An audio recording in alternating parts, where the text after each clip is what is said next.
Hey, faut que je te raconte. Allô, Émilie, diplômée en relations publiques de NYU. Pourquoi tu as choisi les communications et la politique à l'Université de Montréal? Quand j'étais au cégep, j'étais en programme droit et politique et j'ai toujours aimé la communication. Je savais pas comment combiner les deux. Donc, quand je cherchais les programmes à UDM, je vais parfait, communication politique, meilleur mélange. Donc, j'ai appliqué, j'étais admise et tout, et j'ai vraiment adoré le programme. Mélanger la politique et la communication, le fait de comme d'étudier comme ça le printemps arabe, comment les médias sociaux ont aidé un mouvement politique, vraiment j'ai adoré, c'était top. J'ai adoré mon moment à UDM. Si j'aurais à refaire, j'aurais fait exactement la même chose. Pourquoi est-ce que tu as choisi New York et aussi plus précisément le NYU, le New York University, pour continuer ton parcours académique? Bon, c'est pas une raison trop sérieuse, mais il y a tous les shows comme Gossip Girl, Sex and the City et tout, quand on voit Blair aller à NYU et tout. Donc, j'ai toujours rêvé d'aller là. Mais à part ça, je cherchais une maîtrise vraiment précise, une maîtrise qui m'appelait, qui m'attirait et tout. Et quand je cherchais comme les meilleures écoles pour les maîtrises, j'ai vu NYU. Je vais, parfait. Mon rêve sera accompli si je vais à NYU.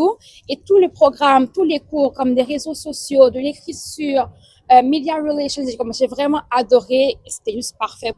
Puis, je me demandais comment tu as fait ta transition, je veux dire, tu passes de Montréal à New York, comment est-ce que tu as fait, je veux dire, pour pouvoir t'inscrire à l'école, c'était quoi les étapes que tu as suivies, en fait?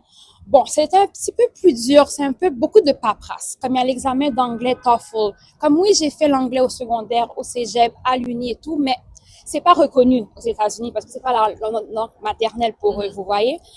Et aussi, convertir ton diplôme canadien en américain, parce que le GPA, ça se convertit pas de la même manière. Il y a plein de paperasses bizarres que j'ai découvertes, que j'avais aucune idée que ça existait, mais il faut passer à travers, vraiment. Mais après ça, c'est récompensant, vraiment. Comment s'est passé tes premières semaines à New York? Comment tu as vécu ça, en fait? C'était dur. Je suis arrivée ici sans appartement. Ah oui? Oui, je suis arrivée, c'est comme, l'école allait commencer, il faut que je déménage. On était comme le 23 août, je crois. Et je suis venue sans appart chez mon oncle. Une chance, j'avais mon oncle.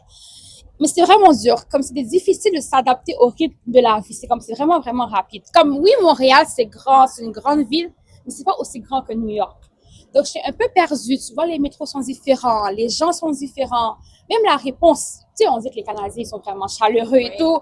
Les New-Yorkais, quoi. Donc, je vais m'adapter et tout, mais après 2, 3 mois, ça allait. C'est aussi dur avec la langue. Je fais toute ma vie en français. Je réfléchis en français. Là, j'arrive ici, tout le monde parle anglais et vraiment vite. Ouais. Donc, des fois, je manquais le fil des conversations. J'ai comme, can you repeat, please? Et comment tu as fait pour aller chercher comme ta communauté? OK, oui, je parle anglais, oui, j'ai un accent, je veux fonce. Et j'ai commencé à parler à plusieurs gens et là, je leur parle toujours. C'est vraiment de mes bonnes amies, donc c'est vraiment parfait.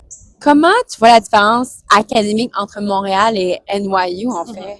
Donc, UDM, j'ai l'impression que les gens sont plus appliqués, plus studieux.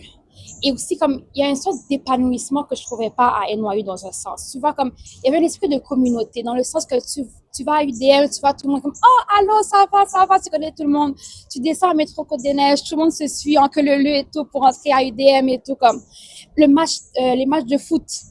Vraiment, tu sentais l'esprit de la communauté. Ou à NYU, il n'y avait même pas de match de foot.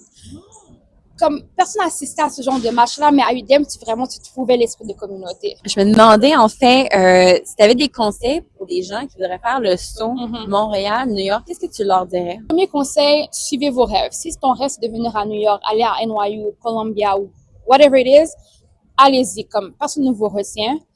Mais après ça, vraiment, juste vivez le moment, comme si ça se vit, comme c'est une expérience comme que tu vis une seulement dans ta vie de vivre à New York. Allez-y, ouais.